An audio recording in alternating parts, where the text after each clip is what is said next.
सो अस्सलाम वालेकुम dear students, welcome again. और आज जो हम पढ़ने जा रहे हैं that's about the kingdom Monera, kingdom Moneras. तो kingdom Moneras, monas means single. तो मतलब कि जितने भी लिविंग ऑर्गेनिजम्स आप स्टडी करोगे किंगडम मोनेरास के अंदर, all the living organisms they are made up of only one cell, they are made up of only one cell. तो वी आर फाइंडिंग दैट इसमें जितने भी लिविंग ऑर्गेनिजम्स है they are most ancient. तो ancient and the smallest, simplest and the most plentiful prokaryotes. They are ancient, the smallest in their structure, simplest in their organization, and they are most plentiful prokaryotes.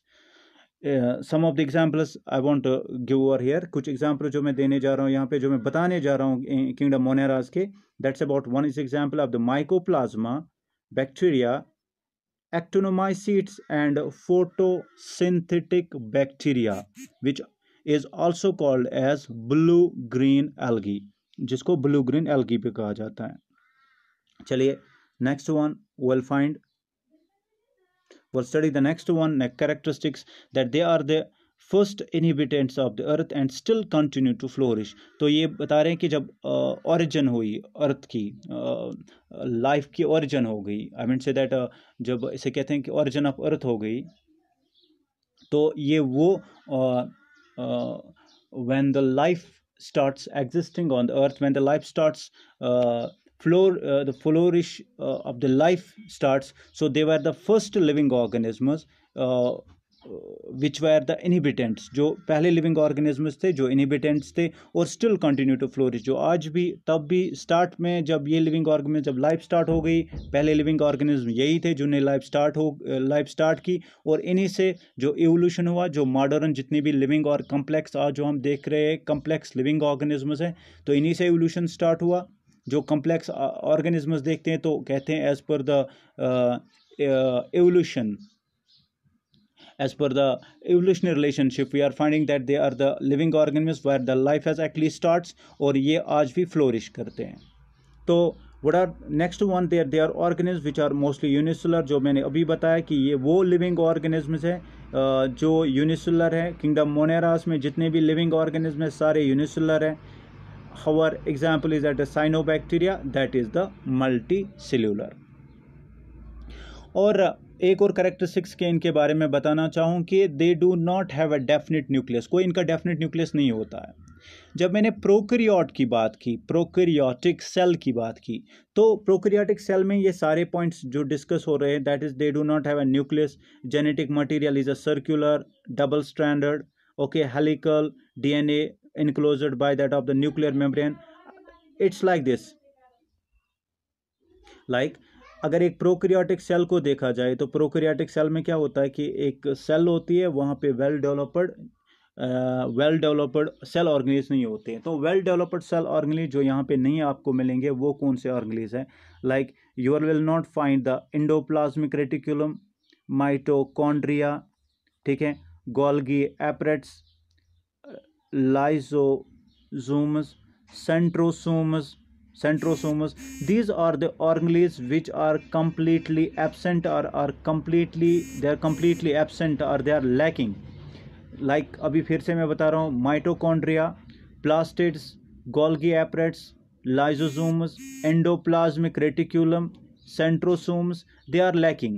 However, इनमें पाए जाते हैं, however you will find them the ribosomes, इनमें ribosomes पाए जाते हैं, ठीक है। तो यहाँ पे आपको राइबोसोम्स मिलेंगे, बाकी जो ऑर्गेनेल्स हैं दे आर एब्सेंट। और दूसरी बात अभी मैं बता रहा था, यहाँ पे इनका जो जेनेटिक मटेरियल है that is the DNA, genetic material is DNA, this is the cell and the genetic material is DNA. और इस जेनेटिक मटेरियल में जो डीएनए है दैट इज अ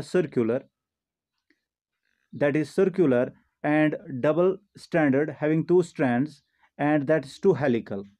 तो यहाँ पे जेनेटिक मटेरियल जो है that is the genetic material that's DNA, and DNA is double stranded and helical.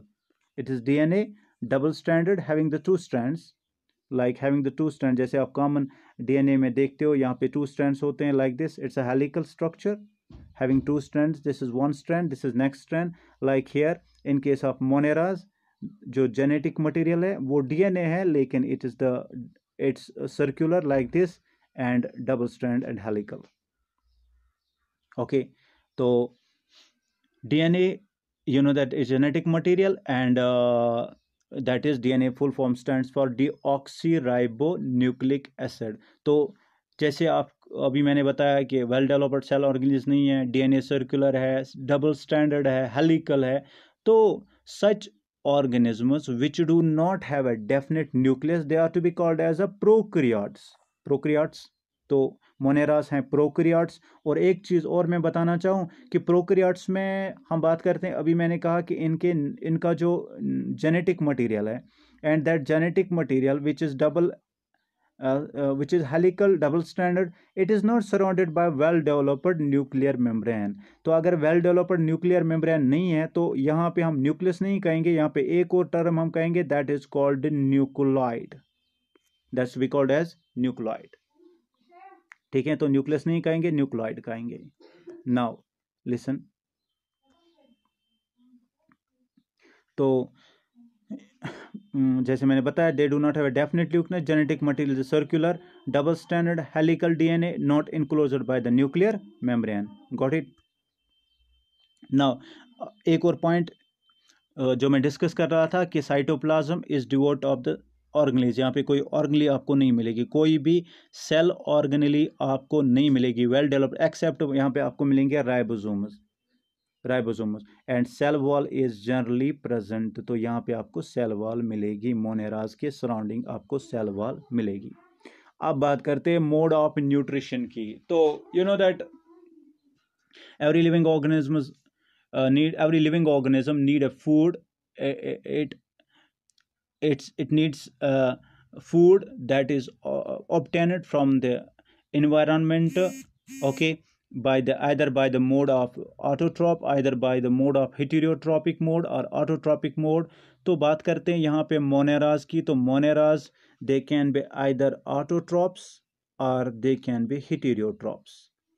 तो ऑटोट्रॉप आप जानते ही हो, यहाँ पे ऑटोट्रॉप्स, तो दे कैन बी फोटो ऑटोट्रॉप्स और कीमो ऑटोट्रॉप्स. तो यहाँ पे मोनेराज जो होंगे, either they can B photo autotrophs, means that जो एनर्जी इनको चाहिए फूड प्रिपेयर करने के लिए वो तो यहाँ डायरेक्टली आती हैं फ्रॉम द सनलाइट से.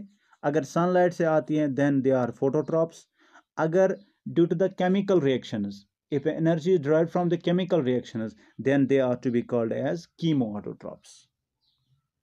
So an autotroph can be a photoautotroph or the chemoautotroph. If the energy that's utilized, the energy that's utilized to carry out the process of for the production of food, if it's being obtained from that of the sun, then they are to be called as photoautotrophs. If the energy that's being derived from the reactions, from the chemical reactions that's taking place, so then that time it is to be called as chemoautotrophs. So photoautotrophs, they prepare own food by reducing the carbon dioxide using the light energy. Okay, light energy or energy that is derived from the chemical reactions. If the energy is derived from the chemical reactions, then they are to be called as chemoautotrophs. If that energy is derived from the light energy of sun, then they are to be called as photoautotrophs. अब मैं कुछ examples यहाँ पे देना चाहूँ आपको फोटोऑटोट्रॉप्स की. देखिए, मैं कुछ एग्जाम्पल्स फोटोऑटोट्रॉप्स की देना चाहूँ कि फोटोऑटोट्रॉप्स में साइनोबैक्टीरिया, एक ब्लू ग्रीन एल्गी जिसे आप एल्गा या साइनोबैक्टीरिया भी कहते हैं, तो इसमें ये मोनेराज में आते हैं. तो इसमें कुछ सिंगल सेलड लिविंग ऑर्गेनिजम्स हैं, कुछ single celled living organisms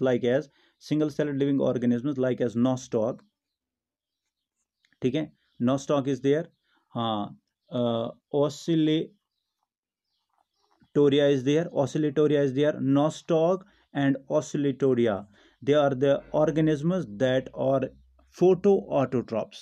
So they are able to reduce the carbon dioxide with the help of light energy that is derived from the sun. Okay, अब दूसरी बात रही हेटेरोट्रॉप की, तो हेटेरोट्रॉप आप जानते हो कि they inner that the food that's being prepared that's being obtained from the other living organisms. तो हेटेरोट्रॉप्स में मोनेरा जो होते हैं, either they can be symbionts और दे कैन बी पैरासाइट्स। तो हेटेरोट्रॉपिक मोड ऑफ न्यूट्रिशन में autotrophs जो है या तो अपना फूड हासिल करते हैं through symbiotic mode of nutrition या तो हासिल करते हैं पैरासिटिक मोड ऑफ न्यूट्रिशन से।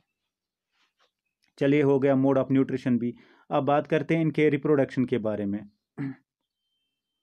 तो about their mode of reproduction, we are just finding that mode of reproduction it is primary asexual. Primary asexual, तो reproduction is primary asexual. What is asexual reproduction? You know that it's the reproduction where the mixing or unification of gametes is not involved. वो reproduction जहाँ पे new organism जो produce होते हैं वहाँ पे mixing up, या सिंपली आप ये कहेंगे, सिंपली हम ये कहेंगे कि it is a type of reproduction where the new organisms are generated from a single parent, that's we called as asexual reproduction. और वो एसेक्सुअल रिप्रोडक्शन भी कैसे होती है? वो एसेक्सुअल रिप्रोडक्शन भी आइदर बाय बडिंग और बाय फिशन, या तो बडिंग से होती है, either by means the Monera can form the vagination on its body, so that vagination, to be called as a bud, when gets mature is being detached from the parent body and behaves as a new organism। या तो यहाँ पे binary fission होता है कि एक organism जो होता है एक डिवाइड होता है, डिवाइड इंटू टू, और यहाँ पे single, that's to be called as a mother cell, and the mother cell divides into two daughter cells, and these two daughter cells behaves as a separate individuals. They again divide by the binary fission. So this type of reaction is to be called as binary fission. Got it? तो ये थी reproduction के बारे में। लेकिन एक point जो मैं और बताना चाहूँ इनके बारे में, लाइक इनमें से कुछ ऑर्गेनिज्म्स हैं जो मैं बताना चाहूँ, कुछ ऑर्गेनिज्म जिनका नाम आप जानते भी हो, like as there an organism name as the rhizobium,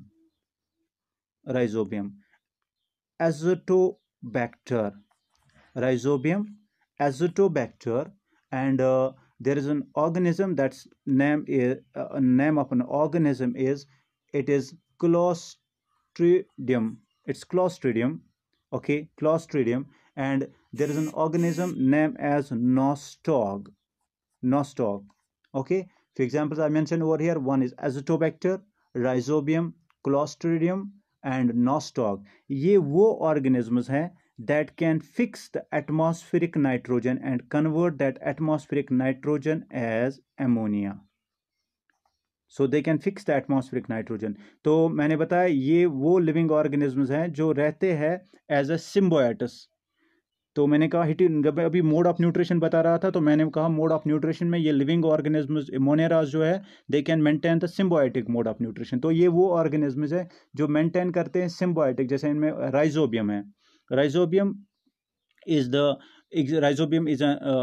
monera, I mean say that it's a bacteria, nitrogen fixing bacteria that can maintain or its relationship with the leguminous plants, and it can maintain the mutualism, it can maintain the relationship or obtain the food by the relationship that's called a mutualism or symbiotic।